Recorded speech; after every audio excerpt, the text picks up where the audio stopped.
शुरू हो गया है ना? कंफर्म यहाँ पे रखो।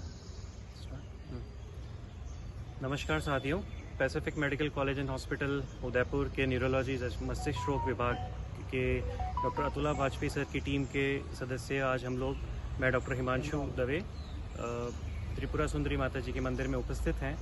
आज का हमारा उद्देश्य है लोगों के बीच में लकवे की जागरूकता पैदा करना, लकवे का किस तरीके से इलाज होना चाहिए और कितना जागरूक रहना चाहिए, उस सिलसिले में आज हम बात करेंगे।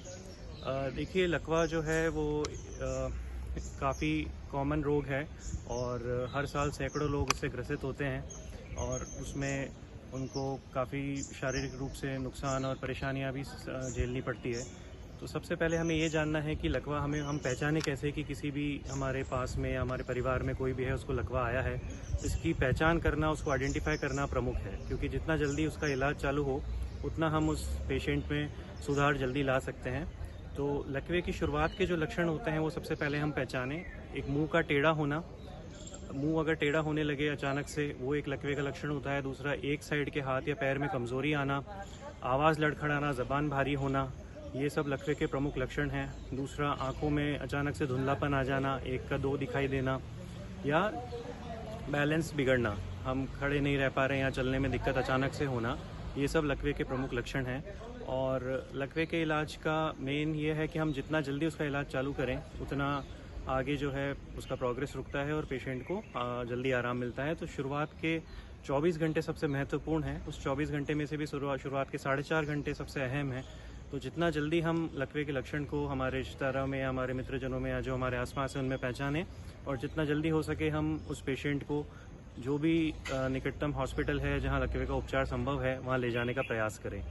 तो इसमें कुछ इंजेक्शन आते हैं ऐसे, जो खून पतला करने के इंजेक्शन होते हैं, वो अगर 4.5 घंटे के अंदर चालू किए जाएं तो लकवे का जो प्रोग्रेशन है, जो लकवे का असर है, वो कम होने लगता है, आगे बढ़ता नहीं है और दिमाग को नुकसान कम पहुंचता है।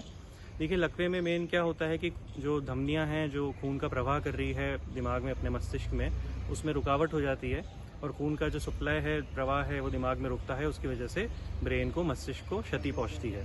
तो उस खून की रुकावट को रोकना ही प्रमुख उद्देश्य है हमारा। तो शुरुआत के 4.5 घंटे में अगर मरीज आता है तो कुछ इंजेक्शन होते हैं जिससे जो खून का प्रवाह फिर से चालू हो सकता है। और शुरुआत के 24 घंटे में आए तो उसमें हमारे पास एक पद्धति होती है जिसे मैकेनिकल थ्रोम्बेक्टोमी कहा जाता है। उसमें एक तार डाल के, बहुत छोटा प्रोसीजर, तार के जरिए से हम जो धमनी में रुकावट आई है, जो खून का थक्का जमा है, उसको निकाल सकते हैं। इन सब प्रक्रिया से मरीज के जो भी मस्तिष्क में नुकसान है उसको हम लिमिटेड कर सकते, उसको रोक सकते हैं वहीं पे, और इस कारण से मरीज को नुकसान, डैमेज कम होता है और उसकी रिकवरी फास्ट होती है। तो मेन यही उद्देश्य है आज हमारा कि हम जो जनता में जागरूकता फैलाएं, और आपसे भी यही निवेदन है कि आप, हर इंसान अगर एक दूसरे इंसान को जागरूकता करेगा लकवे से, तो शायद इस समाज में इस बीमारी को लड़ने के लिए हमारी क्षमता और बढ़ेगी। तो हमारा उद्देश्य है कि आप जितने से ज़्यादा लोगों में ये मैसेज हमारा आगे फैलाएं कि ये सब जो मैंने आपको निशानियां बताई कि लकवे को कैसे आइडेंटिफाई किया जाए, कैसे पहचाना जाए, वो सबसे ज़रूरी, और उसके बाद जितना जल्दी हो सके अस्पताल में पहुंचा जाए ताकि हम टाइमली उसका इलाज चालू कर सकें।